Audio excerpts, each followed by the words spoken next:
요한복음 강의 45번째 시간으로 양의 문이신 예수 그리스도라는 제목으로 우리가 하나님 말씀 함께 나누도록 하겠습니다. 예수님께서 이제 요한복음 10장에 이르러서 자신을 목자라고 비유를 하십니다. 그리고 그의 백성들을 양이라고 이렇게 말씀을 하시죠. 이 양과 목자의 비유를 통해서 특별히 예수님께서 하고자 했던 그 핵심적인 메시지는 무엇인가 하면 우리의 삶을 인도하시는 그분이 바로 예수 그리스도이신데 그분께서 우리를 아신다라는 거였죠. 그래서 양에 우리의 여러 양들이 섞여 있다고 말하지 않았습니까?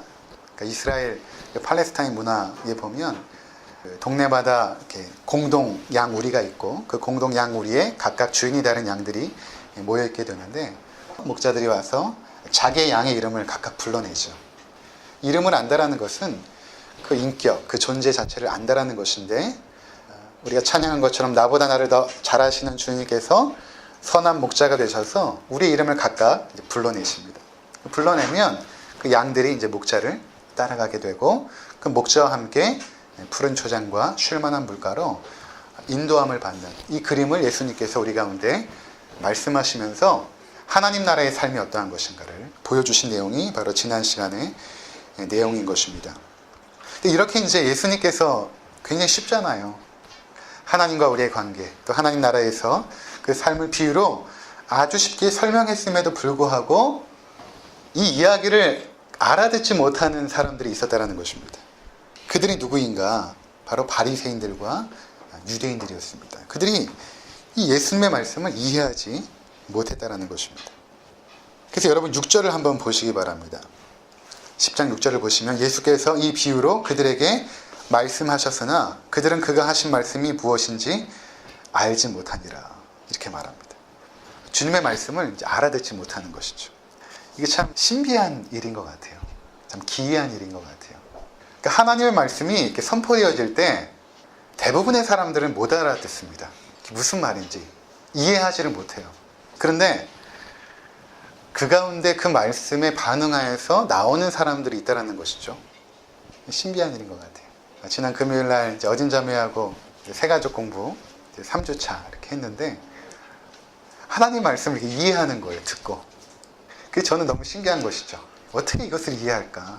여러 무리들에게 이야기해도 대부분 못 알아듣는데 어떻게 그 중에 그 말씀을 알아듣고 나오는 자들이 있는가? 근데 그들이 누구냐면 바로 목자의 양들이라는 것입니다. 목자의 음성을 듣고 목자의 음성은 하나님의 말씀을 우리 가운데 들려지는데 그 말씀을 듣고 거기에 반응하여서 나오는 사람들이 있다는 것입니다. 근데 지금 유대인들이나 바리새인들은 못 알아듣고 있어요. 아주 쉽게 비유로 설명했지만 못 알아듣는 것입니다. 그래서 예수님께서 더 추가적으로 이 설명을 하시기를 원했습니다. 그래서 오늘 하신 말씀이 무엇인가 하면 내가 바로 양의 문이다 라는 것입니다. 7절을 보시면 그러므로 예수께서 다시 이르시되 내가 진실로 진실로 너희에게 말하노니 나는 양의 문이라 이렇게 이제 말씀을 하셔야 됐던 것입니다. 자, 그런데 지금 예수님께서 이 비유를 하시는 그 상황이 어떠한 상황인지를 우리가 알 필요가 있습니다. 어떤 상황 속에서 이 비유가 주어졌는가? 이것은 지금 9장과 연결이 되거든요. 우리가 9장을 잘 기억해 보시면 예수님께서 소경의 눈을 뜨게 하시지 않습니까? 그러니까 그 주변에 있었던 그 바리새인과 유대인들이 어떻게 안식일에 예수라는 사람이 소경의 눈을 뜨게 하느냐? 너는 안식일 범했다. 이렇게 지금 비난하고 공격적인 자세로 나왔죠. 그러나 그 눈을 뜬 그 소경이었던 자는 예수 그리스도를 인자로 영접하고 그 앞에 경배하는 내용을 우리가 살펴보았습니다. 그래서 예수님께서 지금 소경의 눈을 뜨게 한 사건 앞에서 예수님을 공격하고 비난하는 그 바리새인과 유대인들에게 이 비유를 하는 것입니다. 그래서 나는 참 목자가 되지만 선한 목자가 되지만 너희들이 지금 하고 있는 이 행동들은 사꾼 목자이고 정당하지 못한 다른 문으로 지금 양의 우리에 들어가서 양들을 훔치고 있는 행위를 너희가 하고 있다라는 이야기가 지금 이 10장의 내용인 것입니다. 그런 차원으로 오늘 말씀을 우리가 함께 살펴보면 아주 귀한 메시지가 이해가 될 것입니다. 여기 첫 번째 보면 목자와 강도가 등장하죠. 목자는 정당한 방법으로 문에 들어가서 자기의 양들을 불러내어 푸른 초장으로 인도하여 냅니다. 그러나 절도며 강도들은 어떻게 합니까? 다른 데로 넘어가죠. 문이 아닌 다른 데로 넘어가서 양들을 훔치는 것입니다. 자, 이게 지금 어떠한 모습으로 표현이 되고 있는가? 그리고 예수님께서 자신이 양의 문이라고 하신 그 말씀은 도대체 어떠한 것을 말씀하는 것인가? 우리는 잘 알죠. 양의 오리에 들어갈 수 있는 유일한 문, 그 양의 문이 예수 그리스도라는 것은 하나님의 나라에 들어갈 수 있는 유일한 길이 바로 예수 그리스도 자신임을 말씀하시는 것입니다. 다른 곳으로 들어가려고 하는 모든 시도들, 바리새인들이 하는 그 모든 시도들, 그러한 것들은 잘못된 것이고 절도며 강도라는 것입니다. 그들이 과연 어떻게 하나님의 나라에 들어가려고 시도했는가? 잘 보면 오늘날 우리가 기독교 내에도 있고 또 기독교가 아닌 다른 종교 내에서 열심히 구원을 위하여 노력하는 그러한 것들을 보면 절도며 강도적인 행위가 어떤 것인지 우리가 알게 됩니다. 그것은 이런 것이죠. 인간 스스로의 의지와 지혜와 노력을 사용하여서 하나님 나라에 들어가고자 하는 그 시도인 것입니다. 어떠한 종교적인 열심을 가지고 열심히 수행을 하고 또 도를 깨우치고 또 여러 가지 선행 체계를 통해서 하나님이나 또는 자신이 믿고 있는 신 앞에 열심히 착한 일을 많이 하면, 그래서 내가 좀 더 거룩해지고 착한 사람이 되면 하나님 내 나라에 들어갈 수 있는 조건이 된다라고 생각을 하는 것입니다. 그것이 바로 절도며 강도라는 것입니다. 근데 이것이 왜 절도며 강도일까? 잘 보면 표면적으로 우리가 볼 때 착한 일을 많이 하고 선행을 많이 하고 또 도를 깨우치기 위해 수행을 하고 이런 것들이 사회에 악한 영향을 끼치지는 않습니다. 오히려 사회에 선한 영향을 끼치죠. 그래서 오히려 사람들이 종교적인 행위를 열심히 하는 것이 사회를 좀 더 윤리적인 사회로 만드는데 여러 가지 도움을 주게 되죠. 그런데 구원의 문제 앞에서는, 착하게 사는 데는 도움이 되지만 구원의 문제 앞에서는 그것이 절도며 강도가 된다는 것입니다. 왜냐하면 자신들이 그것을 통해서 구원에 이를 수 있다고 믿을 뿐만 아니라 다른 사람들을 그러한 길로 끌어들이고 있기 때문에 그래요. 그래서 절도며 강도라는 것입니다. 유일한 길이신 예수 그리스도께로 사람들을 인도하지 못하고 내가 했던 그 선행들, 내가 했던 그 착한 행동들, 내가 깨우친 그 도, 거기로 사람들을 인도해내기 때문에 그러한 바리새인과 유대인들 뿐만 아니라 오늘날 종교 행위를 통하여 구원에 이르고자 하는 모든 시도들은 결국에는 절도며 강도라는 것입니다. 전에 말씀드린 것처럼 이 바리새인들이 했던 그 거룩함의 행동들은 하나님을 사랑하는 그 본질이 없고 형식만 남아있죠. 안식일을 지키고 11조를 드리고 금식을 하고 구제를 하고 열심히 기도를 하고 예수님께서 6장에 대표적으로 말씀하신 금식과 구제와 기도, 이런 것들을 그들이 열심히 함으로 말미암아 자신들이 구원에 이를 수 있다라고 그들은 착각했던 것입니다. 사람들이 이것을 열심히 하게 되면 이것들이 나쁜 것이 아니잖아요. 근데 이 모든 것들은 사실은 하나님의 은혜에 대한 반응으로 자발적으로 우리 가운데 나올 때 의미가 있는 것인데, 그렇지 않고 이것을 함으로 하나님의 은혜를 받을 수 있다고 생각을 하는 것입니다. 순서가 바뀐 것이죠. 이렇게 열심히 하면 하나님이 나에게 은혜를 주실 거야, 이렇게 지금 생각을 하고 있는 것입니다. 그래서 이러한 행위를 열심히 하고 있는 동안에는 자신이 거룩한 하나님의 백성이라는 그 착각 속에 살아가는 것입니다. 그리고 더 열심히 하면 사랑을 더 많이 받게 될 것이라고 착각을 하죠. 그래서 자신의 거룩한 삶뿐만 아니라 나의 삶 전체가 내가 하나님 앞에서 어떠한 노력을 하느냐에 따라서 결정이 된다라고 생각을 하는 것입니다. 그러니까 내가 열심을 내면 하나님의 은혜를 주시고 내가 열심을 내지 않으면 뭔가 잘 안 될 것이라고 생각을 하는 거예요. 간혹 가다가 이런 분 계세요. 참 신실한 그리스도인의 모습이죠. 열심히 새벽 기도를 갔는데 하루 안 간 거예요. 근데 그날 자기 가족 중에 누가 이렇게 사고가 난 거예요. 그럼 번째 생각하는 게 뭐냐면 내가 오늘 새벽 기도를 안 해서 그래 라고 생각을 하는 거죠. 그러니까 나의 삶의 모든 펼쳐지는 것들이 결국에는 내가 하나님 앞에서 노력을 하지 않았고 열심을 하지 않았던 결과로 이루어졌다라고 생각을 하는 거예요.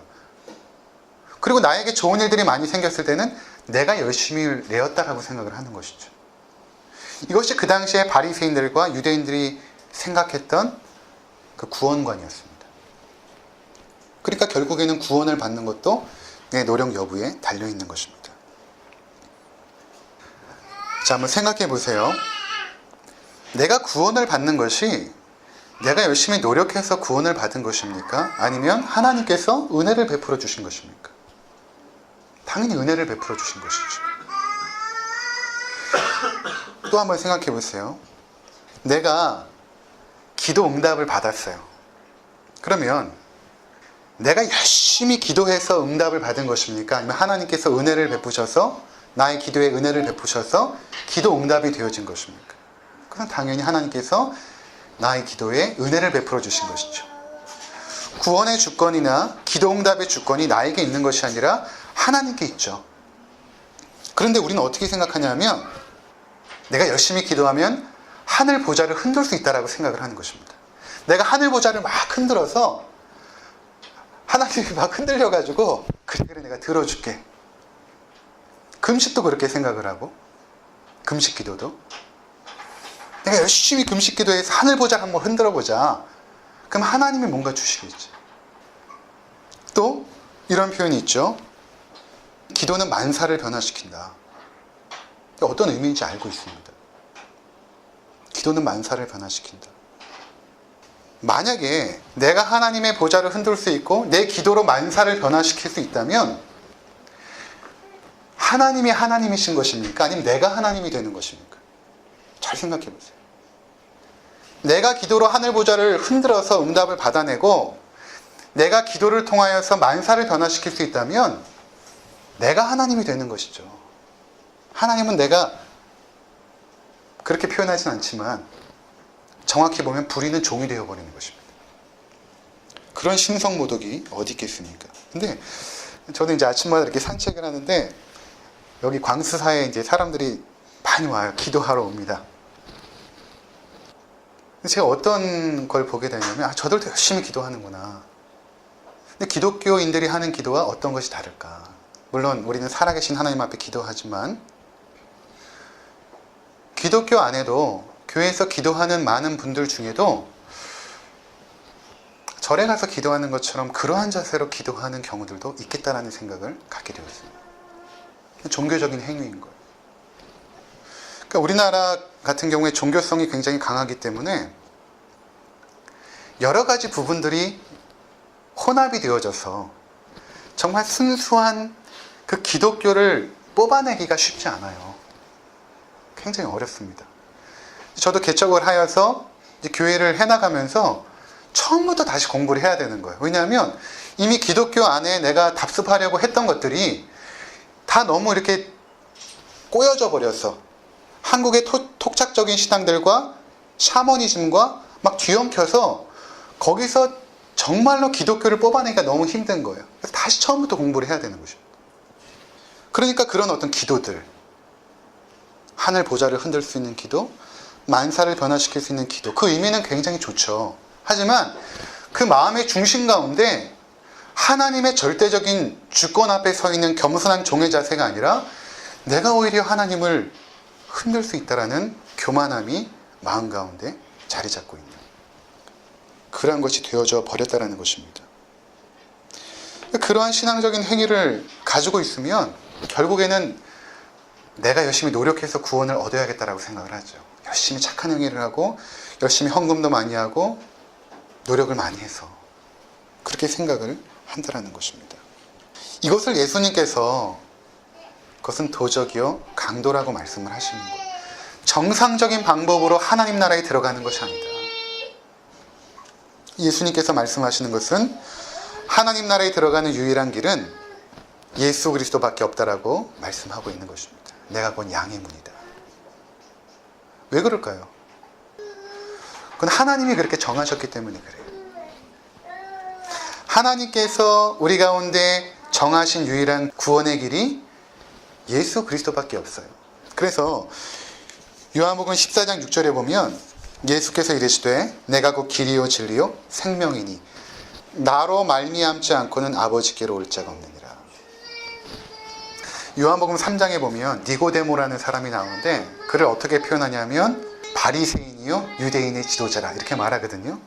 바리새인이라는 것은 그 당시에 종교적인 리더였잖아요. 그리고 유대인의 지도자라는 것은 그 유대 사회에 그 사내들인 공회가 있었어요. 오늘날 우리나라의 국회와 같은 종교적인 지도자들이 모여서 국가의 모든 것들을 결정하는 사내들인 공회의 회원이었어요. 그리고 전설에 따르면 니고데모는 그 당시 이스라엘 사회에서 두 번째 부유한 사람이었대요. 최고의 부와 학식과 종교적으로 덕망받는, 오늘날로 하면 정말 누구도 부러워할 만한 사람이죠. 근데 그가 이제 밤에 예수님께 찾아오거든요. 예수님 앞에 딱 섰습니다. 근데 뭐라고 말하냐면 그가 조금 거만하게 이렇게 이야기해요. 예수님, 내가 예수님을 이렇게 쭉 보니까 하나님께서 함께 하시지 않으면 예수님께서 행하셨던 그런 일들은 아마 하지 못했을 것입니다. 예수님은 하나님이 함께 하시는 그런 분 같아요. 이렇게 이제 이야기를 딱 꺼내죠. 이런 이야기를 예수님께서 딱 들으면은 그래, 네가 나를 알아보는구나, 이렇게 이제 반응을 해야 되는데 그렇지 않으세요. 뭐라고 말하냐면 너는 거듭나지 않았기 때문에 하나님 나라를 볼 수 없느니라 이렇게 말하시거든요. 그게 뭐냐면 네가 지금 하나님 나라에 대한 일들을 나에게 물으러 왔는데 너는 거듭나지도 않은 존재인데 하나님 나라를 알 수도조차 없는 자다. 그럼 네가 어떻게 나와 하나님 나라에 대해서 이야기하겠냐, 이렇게 이제 이야기를 합니다. 그러니까 니고데모가 거듭남에 대해서 이해를 못하죠. 거듭난다라는 것이 그러면은 어머니 뱃속에 다시 들어갔다 나와야겠습니까? 이해하지 못합니다. 그래서 예수님께서 그에게 어떻게 거듭나는가를 설명을 하실 때에 뭐라고 말씀하시냐면 민수기 21장에 노뱀 사건을 이야기하십니다. 그러니까 니고데모는 구약 성경에 능통했던 바리새인이었기 때문에 예수님께서 어떤 이야기를 탁탁 하면 다 알아들어야 됐어요. 그래서 민수기 21장에 노뱀 사건을 말씀하시면서 모세가 광야에서 뱀을 든 것처럼 인자도 들려야 되리라 이렇게 말씀하시거든요. 그 사건은 무엇이었냐면 광야에 있던 이스라엘 백성들이 하나님을 원망하여서 범죄하죠.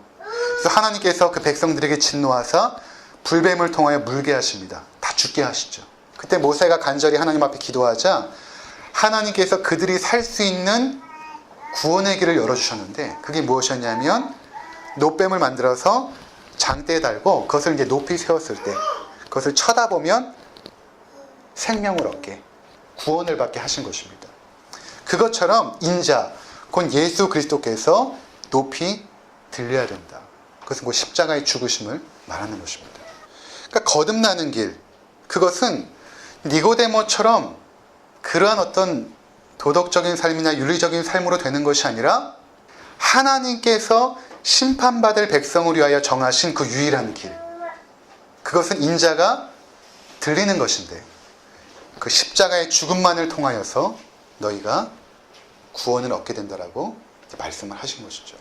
그래서 이렇게 말씀하세요. 요한복음 3장 14절과 16절에 보면 모세가 광야에서 뱀을 든 것 같이 인자도 들려야 하리니 이는 그를 믿는 자마다 영생을 얻게 하려 하심이니라. 하나님이 세상을 이처럼 사랑하사 독생자를 주셨으니 이는 그를 믿는 자마다 멸망하지 않고 영생을 얻게 하려 하심이라. 이렇게 말씀하신 것입니다. 그 길밖에 없는 거예요. 하나님이 그렇게 정하셨기 때문에. 예수 그리스도가 없는 예배, 구제, 기도, 헌금, 이거는 그냥 종교 생활과 똑같은 거예요. 하나님과 아무런 관계가 없어요. 그렇게 신앙생활하는 자들은 도적이며 강도들입니다. 왜냐하면 그러한 것을 통해서 자신들이 구원을 받는다라고 생각할 뿐만 아니라 그런 길로 사람들을 끌고 가기 때문에 도적입니다. 기독교는 예수 그리스도의 십자가 위에 세워져 있어요.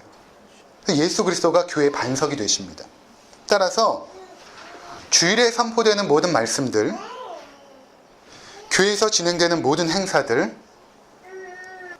그 모든 기독교에서 행해지는 모든 것들은 양들을 목자 대신 예수 그리스도께로 인도하는 것이어야 됩니다. 여기서 벗어나면 도적이며 강도가 되는 거예요. 모든 교회에서 이루어지는 것들은 예수 그리스도께로 향하는 것이어야 돼요. 그것만 의미가 있는 거예요. 왜 그렇습니까? 10절을 한번 보시기 바랍니다. 도둑이 오는 것은 도둑질하고 죽이고 멸망시키려는 것뿐이요 내가 온 것은 양으로 생명을 얻게 하고 더 풍성히 얻게 하려는 것이라. 도둑은 결국에는 멸망길로 인도해요. 그러나 예수님께로 가면 생명을 얻습니다. 근데 생명을 얻을 뿐만 아니라 더 풍성히 얻는 거예요. 생명에도 정도가 있습니다. 꺼져가는 촛불처럼 가느다란 생명줄 붙잡고 사는 생명도 있지만 청년의 기상으로 활활 타오르는 생명도 있거든요. 그런데 우리가 예수님께로 가면 갈수록 활활 타오르는 풍성한 생명력을 얻게 된다는 것입니다. 저는 이제 아내랑 결혼하기 전에 반지를 맞추러 이제 인사동에 가게 되었는데 그 지하철을 타고 종로 3가에 딱 내렸습니다. 그래서 종각 쪽으로 이렇게 딱 걸어가는데 그 지하 상가에 엄청나게 많은 어르신들이 이제 쫙 있는데 장기를 두기도 하고 술도 먹고 이제 그러고 있는데 계단을 따라서 올라가서 탑볼 공원 쪽에 갔어요. 그랬더니 진짜 어르신들이 굉장히 많더라고요. 근데 어떤 분들은 이렇게 하얀 양복을 쫙 빼입고 나오신 분도 있고 언뜻 봐도 이전에 회장님 같은 그런 모습을 하고 오신 분도 있고 어떤 분은 이렇게 그 모자에 뭐죠 그 훈장 이렇게 막 달고 자랑하러 이제 나오신 거예요. 근데 그분들이 무엇을 하나 이렇게 봤어요. 근데 거기서 그냥 시간을 보내고 있더라고요. 시간을 보내고 있는 거예요. 그리고 해가 넘어가면 또 지하철을 타고 각자 집으로 돌아가겠죠. 저도 이제 반지를 마치고 이제 지하철을 여기 올랐습니다. 근데 마음이 씁쓸해요. 저게 나의 미래의 모습일 거라고 생각을 하니까 마음이 씁쓸해요. 저렇게 나도 늙어지면 죽음을 기다리는 그런 인생이 되겠구나. 지하철을 이렇게 고개를 숙이고 오고 있는데 그 다음 정류장에 딱 섰는데 문이 열리면서 한 어르신이 이렇게 들어오시는데 그 X자로 까만색 가방을 메고 이렇게 들어오셨어요. 근데 걸으시는데 얼마나 기분이 없으신지 다리가 이렇게 후들후들 떨리면서 저한테 걸어오셔가지고 그 가방에서 이렇게 종이 한 장을 이렇게 꺼내시는데 힘이 없으니까 이 손이 막 떨리는 거예요. 이런 종이를 한 장 주세요. 제가 봤더니 전도지예요.